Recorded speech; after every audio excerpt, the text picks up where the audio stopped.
અહીંયા ઋષિવર મને ને તમને એક રસ પીવાનો કહે છે.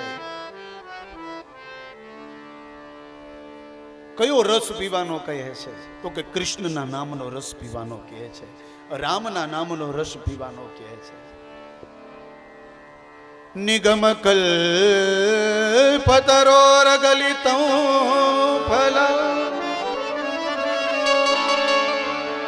શુકમુકાદમૃત દ્રવ સંયુતં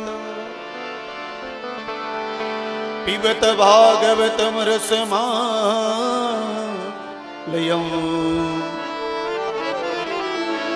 મુહુરહો રસિકા ભુવિ ભાવુકા.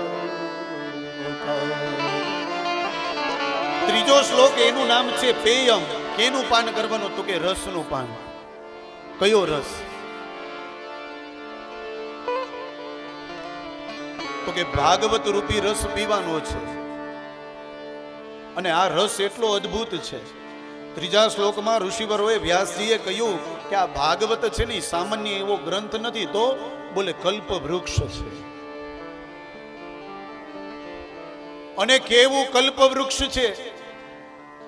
આની પાસે આવીને તમે જે માંગો ને એ તમને મળે, પણ તમારો ભાવ હોવો જોઈએ. અનુભવ કરી લેજો. તમારા પાસે જે ન હોય એ અહીંયા આવીને ભાવથી માંગજો, આ ભગવાન તમને ચોક્કસ આપશે, ચોક્કસ આપશે. ભરોસો રાખજો. અહીંયા આવીને કૃષ્ણને કહી જાઓ, કૃષ્ણ આ વાતની તકલીફ છે, આ વસ્તુ નથી, આ નથી, તું મારા ઉપર કૃપા કરી દે. એ કૃષ્ણ તમને આપશે, કારણ કે એ આપવા માટે બેઠો છે. કારણ કે એને પોતાના મુખે ગાયેલું છે કે આ સામાન્ય એવો ગ્રંથ નથી, કલ્પ વૃક્ષ છે. અને વાત પણ બરાબર છે, કલ્પ વૃક્ષની નીચે બેસીને તમે માગો એ મળે. આપણે નાના હતા ને ભણતા ત્યારે એક વાર્તા આવતી કે કોઈ એક વ્યક્તિ પેલા ગામથી બીજા ગામ જાય છે, વસ્તુનો ભારો ઉપાડીને રસ્તામાં એક વૃક્ષ આવે છે ને બપોરનો બળબડતો તડકો છે ને ત્યાં બેસે છે.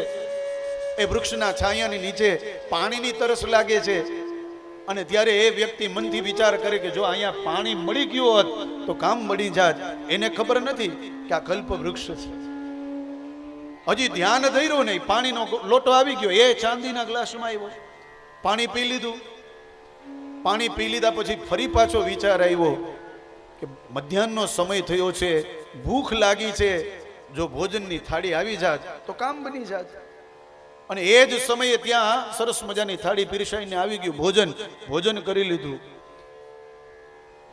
એ વ્યક્તિને તો એમ થયું કે અહીંયા તો આપણે વિચાર કરીએ છીએ બધું મળે છે, ચાલે એક વિચાર હજી કરી લઉં, બપોરના સમયે ભોજન કરી લઈ પછી થોડી વાર શયન કરવું જોઈએ. એટલે વિચાર કરે છે કે સરસ મજાનો પલંગ આવી જાય, સરસ મજાની એની ઉપર ચાદર હોય, એક તકીયો હોય. વિચાર કર્યો ને પલંગ આવ્યો ને પલંગમાં સૂતો. પણ સૂતા સૂતા એ વ્યક્તિને એવો વિચાર આવ્યો કે આજુબાજુમાં કાંઈ છે નહીં, જંગલ જેવો વિસ્તાર છે, અને ન કરે નારાયણને આ પેટ ભરાઈ ગયું છે ને ઊંઘ આવી જાય અને સિંહ આવી જાય, સિંહ આવીને ખાઈ જાય તો? આવો વિચાર આવ્યો ને સિંહ આવ્યો ને આવીને એને ખાઈ ગયો. તો કલ્પ વૃક્ષ નીચે બેસી અને તમે જે માગો એ તમને મળે. સાહેબ ભાગવત છે ને કલ્પ વૃક્ષ છે, તમે માગો એ તમને મળે, માગો એ મળે. એ અમે તો ત્યાં સુધી જોયેલું છે કે જેને ત્યાં બાળક નથી, ભાવથી ભગવાન ભાગવતજી પાસે બાળક માગે છે ને ભાગવતજી એને બાળક આપે છે. સાહેબ આ ગ્રંથ દેવા માટે બેઠો છે. નિગમ કલ્પતરોર ગલિતમ ફલમ. અરે કલ્પ વૃક્ષ તો છે, પણ આપણા ઋષિવરો તમને બધાને સમજાય એટલે એમ કહે છે કે આંબાનું વૃક્ષ છે.